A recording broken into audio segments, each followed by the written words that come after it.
Salam alaikum. Aujourd'hui, on se retrouve pour une nouvelle vidéo. Et aujourd'hui, on va parler des règles d'hygiène.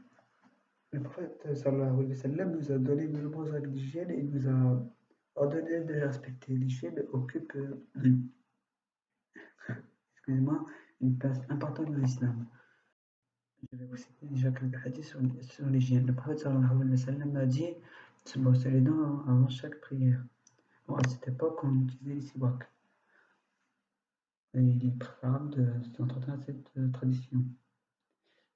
Mais si on n'en dispose pas, ben on fait la brosse à dents et la dentifrice qu'on a aujourd'hui. Le prophète sallallahu alayhi wa sallam nous a ordonné de se raser la moustache, de laisser pousser la barbe et de s'épiler les aisselles. Désolé si j'ai la gorge un peu sec,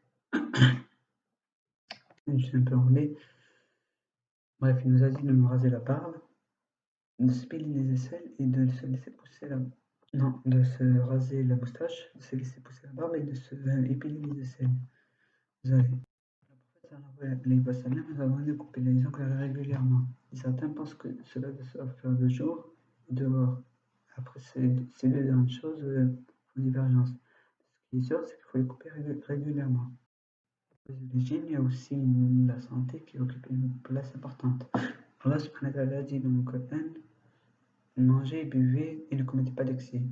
Car quand on mange trop, après ça nous fait vomir et donne parfois des maladies.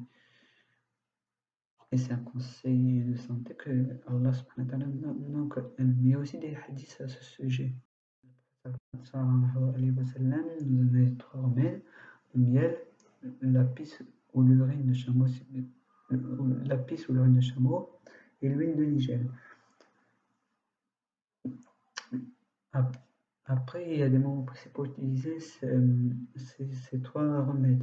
Je vous laisse chercher sur internet lequel. Il y a aussi plein de médicaments à base de végétaux que le prophète sallallahu alayhi wa sallam nous a conseillés et qui sont donc inscrits dans la culture. Donc, par exemple, les berbères, on met de l'huile d'olive, on les met sur les entorses et on les dit ça guérit. Le prophète sallallahu alayhi wa sallam nous a dit de ne pas se coucher trop tard après l'Isha pour pouvoir se lever pour Fajr. Et déjà, c'est pour Subh, pardon, parce que je n'arrive pas à prononcer le mot, voilà. Et ce n'est pas la seule raison, c'est aussi parce que quand on ne dort pas suffisamment, on est fatigué, c'est mauvais pour la santé. Mais aussi quand on dort trop, c'est aussi mauvais pour la santé. Le prophète sallallahu alayhi wa sallam nous a dit aussi que quand un chien boit dans un récipient, il faut le verser sur contenu et le laver 7 fois pour le débarrasser des microbes qu'a laissé le chien. Le prophète sallallahu alayhi wa sallam nous a laissé de nombreux conseils de ce genre et il est notre devoir de les apprendre et de les appliquer. Il y a par exemple aussi la musique. Le prophète sallallahu alayhi wa sallam nous interdit d'écouter la musique, même si pour beaucoup d'entre nous, dont le premier parfois difficile d'arrêter, parce que malheureusement, la musique est très présente dans notre époque, elle est présente partout, dans les pubs à la télé, dans les séries, dans les dessins animés, dans les émissions, et aussi dans les radios, parfois dans les collèges, avec l'éducation musicale, elle est présente partout. Et c'est ça un gros problème de notre société, c'est que les péchés banalisent la musique, la fornication, etc.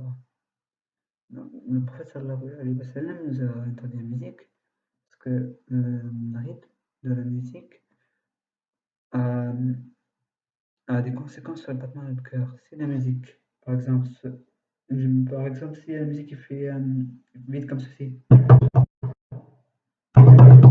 ben, le cœur fera vitesse à la vitesse de la musique. Et si la musique est lente, et bien dans ce cas, le cœur bat très lentement. Et c'est dangereux. C'est pour ça que le prophète sallallahu alayhi wa sallam nous interdit la musique. Et il n'y a pas d'autre raison là-dessus. Bref, parce que souvent, ce que Allah subhanahu wa ta'ala, ou ils sont bien aimés, le prophète sallallahu alayhi wa sallam nous interdit, c'est pour notre santé. Par exemple, le porc, parce qu'il bouffe tout et n'importe quoi, son urine, enfin, ses excréments, la terre, les végétaux, etc. Vu qu'il mange tout, après ça fait des maladies, etc. Bref, il y a plein de raisons comme ça.